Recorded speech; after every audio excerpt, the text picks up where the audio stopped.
What's going on, everyone? I'm Jaren, and today we are talking about the 2025 contemporary reimagining of The Wolfman. Here we follow a family at a remote farmhouse who is suddenly attacked by an unseen animal, but as the night stretches on, the father begins to transform into something unrecognizable. Writer, actor, director Lee Winnell has always been a talent that has had my attention since that original Saw movie, and he's worked alongside his best friend James Wan, who is very well known for those kind of movies, including Saw, Insidious, The Conjuring universe, and just many, many more. But not only did Mr. Winnell only appear in Saw and Insidious, but he has also brought a lot of his genius of those stories from paper to screen. Now, earlier this year, I had the pleasure in actually meeting James Wan in person, and I've gushed over that in ad nauseum. But little did I let everyone know, because there's no picture evidence of it, that I have actually met Lee Winnell first. And this was back when he was working on his earlier stages of developing Insidious Chapter 3. But little did I know then that he was going to make his directorial debut with that one, and he just knocked it out of the park. But getting to know the guy, he is such a humble and very funny and just a very cool guy. Over the years, Lee Winnell has proven to be a competent director just as much as his written works. So, after the success of Insidious Chapter 3, he went on to tackle a sci-fi thriller called Upgrade, and that was an absolute surprise. If you haven't had the chance to check that one out, I highly recommend it. And then he blew up in the mainstream stratosphere with his contemporary take on The Invisible Man with Elizabeth Moss, and that was actually one of the best films of 2020. Now, I don't mind to bring up a sore subject, but there was a time that Universal was actually planning on reviving this Universal Monsters era a long time ago, maybe about a little over 10 years. And that really started off with Universal's reimagining of The Mummy with Sofia Boutella and Tom Cruise, and that didn't necessarily do so well as far as critics and box office records are concerned, but it would have been interesting to see how that dark universe would have played out, because we would have gotten other projects that were connected to that universe that would have starred Russell Crowe, Johnny Depp, Javier Bardem, and Angelina Jolie. But with the success of The Invisible Man back in 2020, I think that Universal has definitely figured it out, decided to hand over the torch to Blumhouse and recruit Mr. Lee Winnell once again to tackle another Universal icon, The Wolfman. Starting off with the positives, I absolutely love the cinematography for this film. There are some heart-stopping visuals, breathtaking shots and executions that really kept me glued to the screen and at the edge of my seat. Absolutely racked up a lot of fear that really had me just shaken with fear and genuine fright of the Wolfman before we even get a clear and up-close view of what he actually looks like. Some of the scares got me real good, to just how they have the beast just lurking in the background and in the shadows for the first two acts. I cannot tell you how close my heart was just up to my throat. And then there's like a visual choice where we get to see the point of view of the marked one, which doesn't necessarily do too much for the narrative, but in a way it's rather thought-provoking and stylistic, to say the least.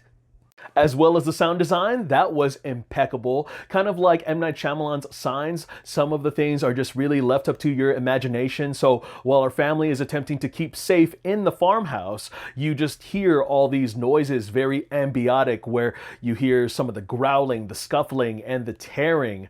And you know what? When we do get into the more fantastical perspective of the Wolfman's senses coming into play, it really utilizes the surround sound speakers in my auditorium just really, really well to heighten that experience and that point of view.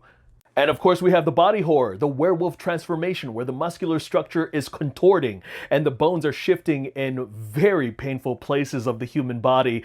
And it is nowhere on the same level as An American Werewolf in London, but just the sound design of this one scene that involved gnawing at the flesh was just enough for me to be nauseous and squirming in shock, just for a good moment.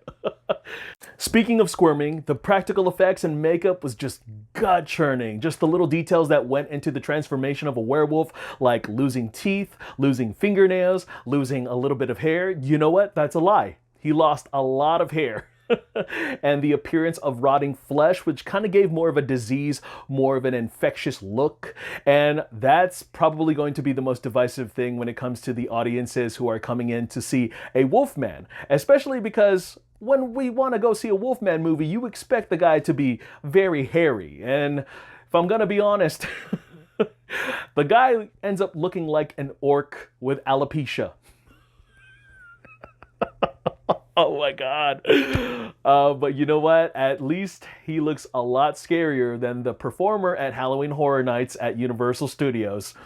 Also, to tame expectations, there's hardly a body count here to really put that brute force of the Wolfman on full display, but you know what? In exchange, we do get a lot of that carnage candy rewarded through that body horror. Getting into the talent here, we have Christopher Abbott, Julia Garner, and Matilda Firth as our family of three who become targets of the Beast. And each of their performances are terrific, especially Abbott, who in the second half switches to a more primal and physical performance. And there is a little bit of a conflict that I have with this family, and especially with the performances, to where in one half, the dynamic between the three is very tender, it's very vulnerable, especially when push comes to shove, and there's the other half which feels very underdeveloped to where I didn't buy them as a family unit.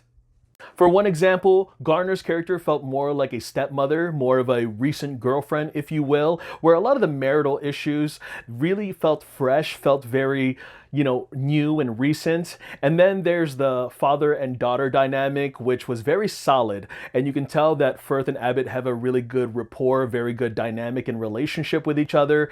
And then there is a little bit of a nod off where, Garner's character talks about how it is hard for her to really connect with her own daughter, which is why she really praises Abbott's character to be such a good father. And when we do switch the dynamic of the relationships between having more mother and daughter scenes, there is not much of an emotional weight to really contribute for that arc.